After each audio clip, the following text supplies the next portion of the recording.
Shortly after Donald was sworn in for the second time on January 20th, 2025, tragedies like the fatal crash over the Potomac River between a passenger jet and a military helicopter laid bare just how broken the FAA really is. Now, this has been an issue for quite some time. However, from the beginning, the Trump regime seemed determined to make everything worse. From chronic understaffing to outdated equipment, it's been clear for a long time that flight in America is not as safe as it should be. And the government desperately needed to act. But of course, Donald and his Secretary of Transportation, Sean Duffy, have not only done nothing, they've made the situation much, much worse, seemingly intentionally. This weekend, in a disturbing near miss in Minot, North Dakota, a Delta commercial jet was cleared to land until a B 52 bomber suddenly crossed into its path. The pilot had to take evasive action and later apologized to passengers for the abrupt maneuver. This is Today with that story. You probably saw the airplane kind of sort of coming at us. A pilot's harrowing tale this morning sparking an investigation into how a commercial jet nearly collided with a military aircraft over North Dakota. Nobody said, hey, there's also a B-52 in the pattern. Monica Green recorded the clip on Delta Flight 3788, operated by SkyWest, flying from Minneapolis to Minot Friday night, making this circular diversion before landing. I just remember the plane going like sideways like that and just looking straight out the window and just seeing grass. SkyWest later saying the pilot had been cleared for approach by the control tower, but performed a go-around when another aircraft became visible in their flight path. Looked over and saw the airplane that was kind of coming on a converging course with us. And so given his speed, it was a military, I don't know how fast they were going, but they were a lot faster than us. I thought that was the safest thing to do to turn behind it. So sorry about the aggressive maneuver. It caught me by surprise. This is not normal at all. And thank you for understanding. It was kind of not a fun day at work. No, it's not normal. But thankfully, pilots like that are real professionals who know how to behave in an emergency. The thing is, though, they shouldn't have to be facing emergencies like that to the extent that they are.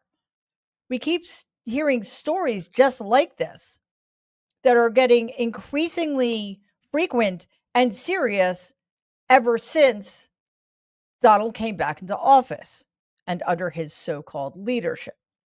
There's an Air Force base located in Minot, and the Air Force is launching an investigation into why a jet ventured into the airport's airspace. The Federal Aviation Administration responded by launching an investigation as well.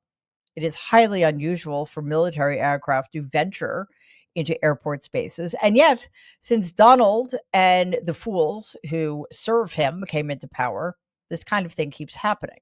In May, 2 commercial flights aborted landing in the Ronald Reagan Washington Airport because a Black Hawk helicopter entered their space.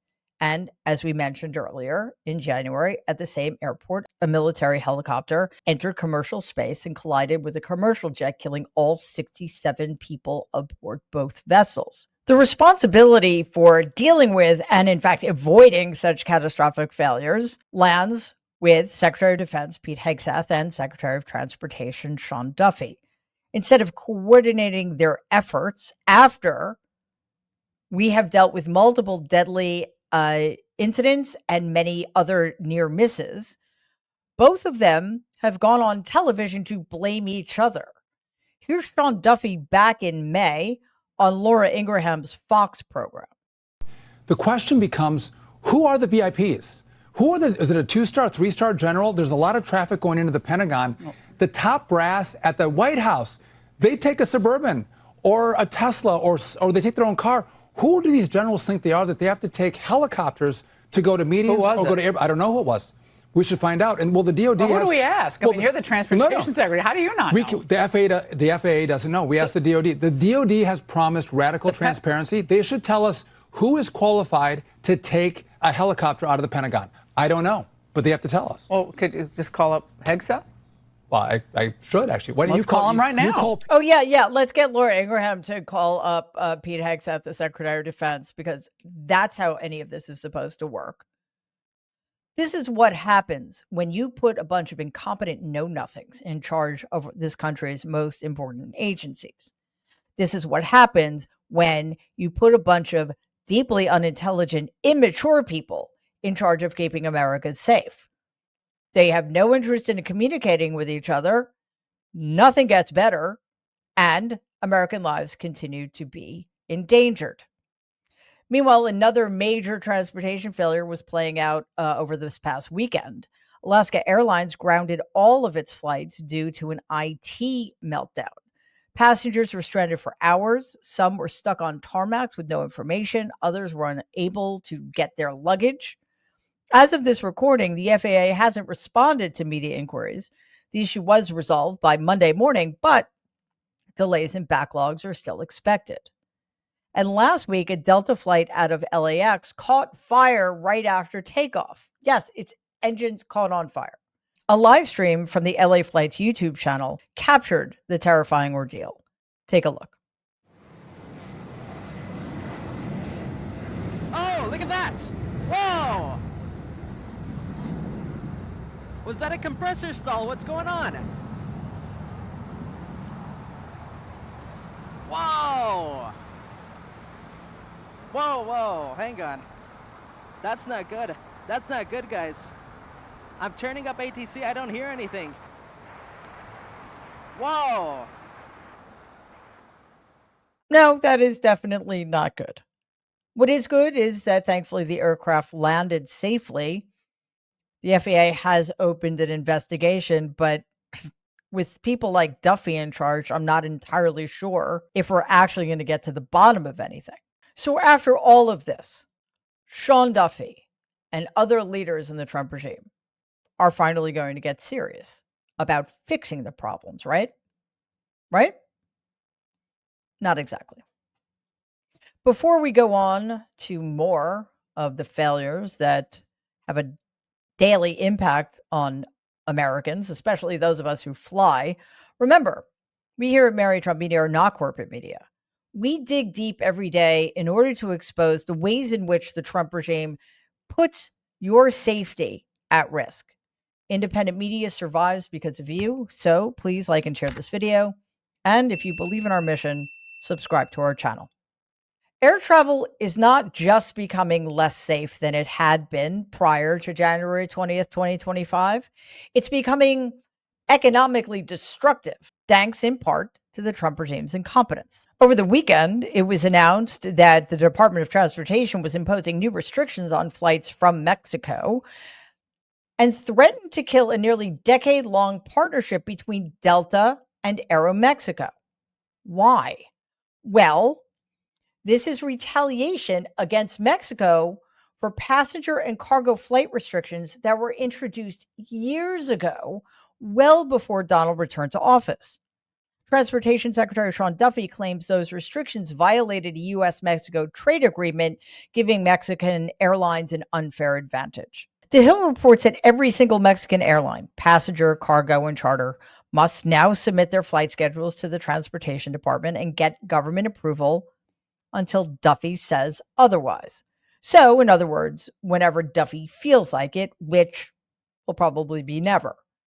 And when it comes to Delta's partnership with Aeromexico, killing that deal could deliver a major economic blow to both companies, which argue that it would jeopardize nearly 24 routes and $800 million in shared economic benefits, tourism, and jobs. According to their filings, ending the partnership would discourage over 140,000 Americans and 90,000 Mexicans from traveling between the two countries, which would undermine both economies, obviously, which anybody with the most basic understanding of economics would understand.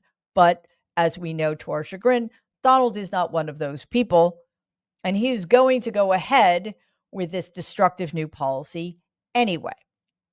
Now, Secretary Duffy isn't just under fire for failing the FAA repeatedly. He's also catching heat in Congress over his attitudes towards public transport. Last week, during a House Transportation and Infrastructure Committee hearing, Representative Jerry Nadler grilled Duffy on his bizarre attacks on New York City's congestion pricing plan and its subway system, which, by the way, although, yeah, it's getting old, the latter is the greatest transportation system on the planet. Let's take a look at that debate. Are you aware that major crime in the transit system, including assaults, is down 3% since last year and down 8% since 2019? Well, I would say That's a yes or no question. well, no, that's wrong. The assaults that we've seen are up 60% with MTA in the system Excuse me. since 2019. Why do you continue to ignore this and lie about this in your public comments? Well, my question, why do you continue to lie about people being lit on fire in subways or pushed in front of trains? You should be fighting to make sure your subways are safe. Our subways You are... want people to our ride subways, let's are- make subways safe. We'll fund Reclaiming them. my time. Our subways are safe, and I gave you the statistics. They're wrong. Second of all, you claimed earlier this year that there was no study of traffic impacts before the implementation of the congestion relief program. Are you aware that in 2023, your office received a nearly 4,000-page environmental assessment that thoroughly analyzed traffic patterns, transit operations, and environmental impacts in detail? Are you aware that your governor did not want to move I forward asked if your with question, are you aware that you congestion got... pricing? Are you aware Because he that... didn't want the Excuse electorate me. to know that? Answer my question. Congressman Nadler, a native New Yorker, cited actual verifiable data.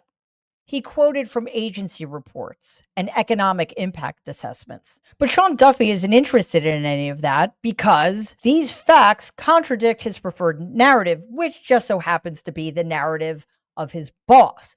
And that is because New Yorkers hate Donald Trump's guts. The city is somehow an unlivable hellscape. But here's the thing, Donald. American lives are being put in danger every day because of the incompetence, stupidity, and viciousness of you and every single one of your minions. All of us would be much better off without all of you. Please take a second and like and share this video. It'd be awesome if you could subscribe to the channel. If you're listening to us in podcast form, please follow us and give the show a 5-star rating because it really does help other people find our content. Thanks.